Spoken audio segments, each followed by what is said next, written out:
Hi అండి, welcome back to Yasin food diaries. ఈరోజు వీడియోలో హెల్దీ బ్రేక్ఫాస్ట్ రెసిపీని చూపించబోతున్నానండి. ఎంతో టేస్టీగా ఇంకా హెల్దీగా ఉండే మల్టీగ్రెయిన్ దోశ చాలా చాలా బాగుంటుందండి. రెగ్యులర్గా తినే దోశల కంటే కూడా ఒక 100% ప్రోటీన్స్ ఎక్కువగానే ఉంటాయి. ఇలా మనం అన్ని గ్రెయిన్స్ని వేసుకుని దోశ ప్రిపేర్ చేసుకుని ఒక్క దోశ తింటే చాలండి, రోజంతా కూడా యాక్టివ్గా ఉంటాం. మరి ఎన్నో పోషకాలు కలిగిన ఈ మల్టీగ్రెయిన్ దోశని ఎలా చేసుకోవాలో చూసేద్దాం. ముందుగా మనం రైస్ని నానబెట్టుకోవాలి. ఇప్పుడు ఒక వెడల్పాటి బౌల్ని తీసుకోండి. అందులోకి ఒక 2 కప్పుల దాకా బియ్యాన్ని వేసుకోండి. రేషన్ బియ్యం అయినా వాడచ్చు, లేదా రెగ్యులర్గా యూజ్ చేసే బియ్యం అయినా వాడచ్చు. బియ్యం వేసాక ఇందులోకి 1 కప్పు దాకా పొట్టులేని మినప్పప్పు, 1 కప్పు దాకా ఎర్ర శనగలు, 1 కప్పు దాకా తెల్ల శనగలు, ఇంకా 1 కప్పు దాకా పచ్చి బఠానీలు, ఇంకా 1 కప్పు దాకా అటుకుల్ని వేసుకోండి. మందంగా ఉండే అటుకుల్ని యూజ్ చేయండి. ఇంకా 1/2 టేబుల్ స్పూన్ దాకా మెంతుల్ని కూడా వేసుకోవాలి. నేను ఇక్కడ 2 కప్పుల దాకా బియ్యాన్ని వేసుకుంటే మిగిలిన అన్ని గ్రెయిన్స్ని కూడా 1 కప్పు చొప్పున వేసుకున్నానండి. మొత్తం 5 రకాల గ్రెయిన్స్ని యూజ్ చేశానండి. ఇప్పుడు ఒకసారి అంతా కలిసేటట్టు నీట్గా కలుపుకోవాలి. ఇలా కలుపుకున్న తర్వాత ఈ గ్రెయిన్స్ మునిగే వరకు నీళ్ళని వేసుకోండి. నీళ్ళని వేసుకున్న తర్వాత ఒక 2 నుంచి 3 సార్లు నీట్గా వాష్ చేసుకోవాలండి. ఇలా నీట్గా వాష్ చేసుకున్న తర్వాత ఈ గ్రెయిన్స్లో ఉండే వాటర్ అంతా డ్రైన్ అవుట్ చేసేసి తిరిగి మళ్ళీ ఈ గ్రెయిన్స్ మునిగే వరకు నీళ్ళని వేసుకొని ఒక 5 లేదా 6 గంటల పాటు ఈ గ్రెయిన్స్ని చక్కగా నానబెట్టుకోవాలండి.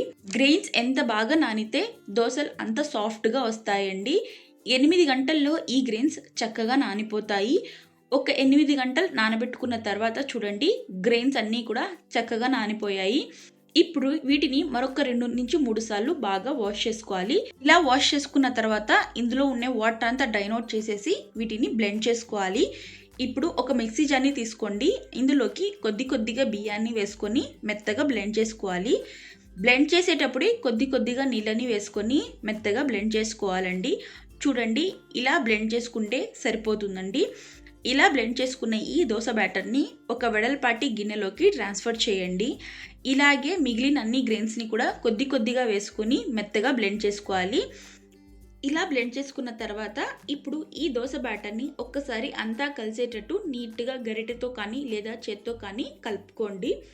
చూడండి, బ్యాటర్ కన్సిస్టెన్సీ అనేది ఈ విధంగా ఉండాలండి. ఇలా నీట్గా కలుపుకున్న తర్వాత మూత పెట్టి ఈ బ్యాటర్ని ఒక 5 లేదా 6 గంటల పాటు ఫర్మెంట్ చేసుకోవాలి. ఒక 5 గంటల్లో ఈ పిండి చక్కగా ఫర్మెంట్ అయిపోతుందండి. ఒక 5 గంటలు ఫర్మెంట్ చేసుకున్న తర్వాత మూత తీసి చూడండి, చక్కగా ఫర్మెంట్ అయిపోయింది. ఇప్పుడు ఈ పిండి మొత్తాన్ని ఒక్కసారి అంతా కలిసేటట్టు నీట్గా కలుపుకోండి. ఇలా నీట్గా కలుపుకున్న తర్వాత మీకు ఎంత పిండి అయితే కావాలో అంత పిండిని సపరేట్ చేసుకొని మిగిలిన పిండిని ఫ్రీజర్లో స్టోర్ చేసుకోండి. ఇలా ఈ పిండిని ఒక బౌల్లోకి ట్రాన్స్ఫర్ చేసుకోండి.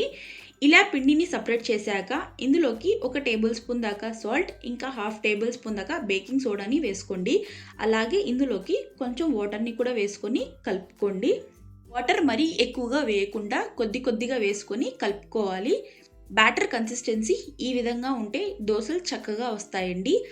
ఇలా కలుపుకున్న ఈ దోశ బ్యాటర్ని ఒక 10 నిమిషాల పాటు పక్కన పెట్టండి. ఈలోపు మనం చట్నీని తయారు చేసుకుందాం. చట్నీని తయారు చేసుకోవడానికి ఇప్పుడు స్టవ్ మీద ఒక ప్యాన్ని పెట్టుకొని అందులోకి 1 కప్పు దాకా పల్లీలని వేసుకొని ఫ్రై చేసుకోవాలి. పల్లీలు దోరగా అయ్యేంత వరకు ఫ్రై చేసుకోవాలండి.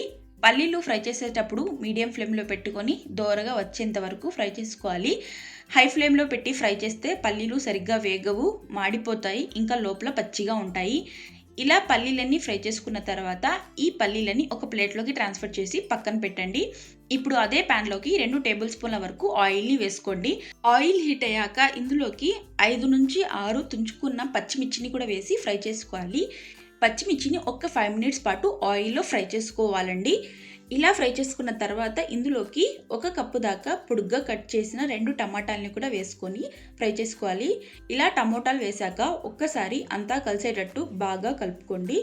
ఆ తర్వాత మూత పెట్టి ఒక 5 నిమిషాల పాటు మీడియం ఫ్లేమ్లో ఈ టమాటాలని మెత్తగా మగ్గించుకోవాలి. ఇలా ఒక 5 మినిట్స్ టమాటాలని మెత్తగా మగ్గించుకున్న తర్వాత మరొక్కసారి బాగా కలుపుకోండి. ఆ తర్వాత ఇందులోకి సన్నగా కట్ చేసిన కొత్తిమీర, 4 నుంచి 5 పొట్టు తీసిన వెల్లుల్లి రెబ్బలు, ఇంకా కొంచెం చింతపండుని కూడా వేసుకొని మరొక 2 నిమిషాల పాటు మీడియం ఫ్లేమ్లో ఫ్రై చేసుకోవాలి. ఇలా ఒక 2 నిమిషాలు ఫ్రై చేసుకున్న తర్వాత స్టవ్ ఆఫ్ చేసేసి ఈ టమాటాలు మొత్తాన్ని పూర్తిగా చల్లారనివ్వాలండి. ఈ టమాటాలు పూర్తిగా చల్లారిన తర్వాత మాత్రమే గ్రైండ్ చేసుకోవాలి. ఇప్పుడు ఒక మిక్సీ జార్ని తీసుకోండి. అందులోకి మనం వేయించిన పల్లీలని వేసుకోండి. ఆ తర్వాత ఇందులోకి పూర్తిగా చల్లారిన టమాటా ముక్కల్ని వేసుకోండి.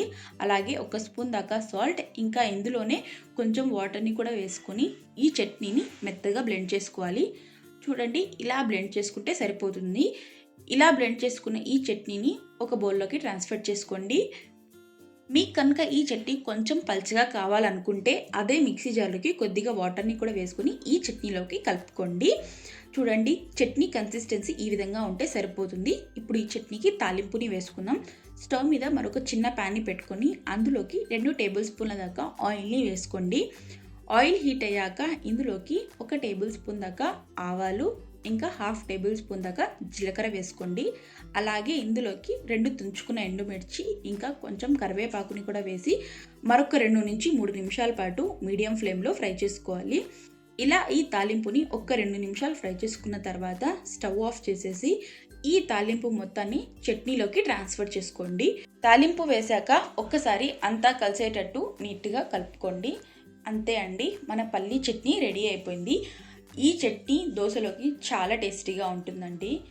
సో మీరు కూడా ఈ పల్లీ చట్నీని తప్పకుండా ట్రై చేయండి. చట్నీని తయారు చేసుకున్నాం కదా, ఇప్పుడు మనం దోశల్ని ప్రిపేర్ చేసుకుందాం. దోశ బ్యాటర్ని ఒక్క 10 నిమిషాల పాటు పక్కన పెట్టుకున్నాం కదా, ఇప్పుడు ఒక్కసారి అంతా కలిసేటట్టు బాగా కలుపుకోండి. ఇప్పుడు స్టవ్ మీద దోశ పెనాన్ని పెట్టుకోండి. పెనం హీట్ అయ్యాక ఇందులోకి ఒక గరిటె దోశ పిండిని తీసుకొని పెనం మీద ఈవెన్గా స్ప్రెడ్ చేసుకోవాలి. మీకు దోశలు ఎంత పల్చగా కావాలనుకుంటే అంత పల్చగా పిండిని దోశ పెనం మొత్తం స్ప్రెడ్ చేసుకోవాలి. ఇలా దోశ పిండిని స్ప్రెడ్ చేసుకున్న తర్వాత ఇందులోకి ఒక 2 టేబుల్ స్పూన్ల దాకా ఆయిల్ని దోశ మీద ఈవెన్గా స్ప్రెడ్ చేసుకోవాలి. ఈ దోశ ఒకవైపు అంతా ఎర్రగా అయ్యేంత వరకు కాల్చుకోవాలండి. ఇలా దోశ ఒకవైపు అంతా ఎర్రగా కాల్చుకున్న తర్వాత ఈ దోశని రెండో వైపుకు ఫ్లిప్ చేసుకోవాలి. ఇలా రెండో వైపుకు ఫ్లిప్ చేసుకున్న తర్వాత రెండో వైపు కూడా మీడియం ఫ్లేమ్లో ఒక 2 నుంచి 3 నిమిషాల పాటు కాల్చుకోవాలి. ఇలా 2 వైపులు కాల్చుకున్న తర్వాత తిరిగి మళ్ళీ ఈ దోశని ఫ్లిప్ చేసి ఇలా ఈ దోశని మిడిల్లోకి ఫోల్డ్ చేసుకోవాలి. ఇలా ఫోల్డ్ చేసుకున్న ఈ దోశని ఒక సర్వింగ్ ప్లేట్లోకి ట్రాన్స్ఫర్ చేసుకోవడమే. ఇలాగే రెండో దోశని కూడా వేసుకోవాలి. ఒక గరిటె దోశ పిండిని తీసుకొని పెనం మొత్తం ఈవెన్గా స్ప్రెడ్ చేసుకోవాలి. మీకు కనుక ఈ దోశ పల్చగా కావాలనుకుంటే పెనం మొత్తం ఈవెన్గా ఈ బ్యాటర్ని స్ప్రెడ్ చేసుకోండి. ఇలా స్ప్రెడ్ చేసుకున్న తర్వాత ఈ దోశ పిండి తడి ఆరిపోయేంత వరకు కాల్చుకోవాలి. ఇలా తడి ఆరిపోయిన తర్వాత ఇందులోకి ఒక 2 టేబుల్ స్పూన్ల దాకా ఆయిల్ని కూడా వేసుకొని దోశ మొత్తం ఈవెన్గా స్ప్రెడ్ చేసుకోవాలి. ఆయిల్ వేశాక ఈ దోశని ఒకవైపు అంతా ఎర్రగా అయ్యేంత వరకు కాల్చుకోవాలి. ఇలా దోశ ఒకవైపు ఎర్రగా కాల్చుకున్న తర్వాత ఈ దోశని రెండో వైపుకు ఫ్లిప్ చేసుకోవాలి. ఇలా రెండో వైపు కూడా ఫ్లిప్ చేసుకున్న తర్వాత రెండో వైపు కూడా ఒక 2 నుంచి 3 నిమిషాల పాటు లో ఫ్లేమ్లో కాల్చుకోవాలండి. రెండు వైపులా ఈవెన్గా కాల్చుకోవాలి. ఇలా రెండో వైపు కూడా కాల్చుకున్న తర్వాత తిరిగి మళ్ళీ ఈ దోశని ఫ్లిప్ చేసి ఇలా ఈ దోశని మిడిల్లోకి ఫోల్డ్ చేసుకోవాలి. ఇలా ఫోల్డ్ చేసుకున్న ఈ దోశని ఒక సర్వింగ్ ప్లేట్లోకి ట్రాన్స్ఫర్ చేసుకోవడమే.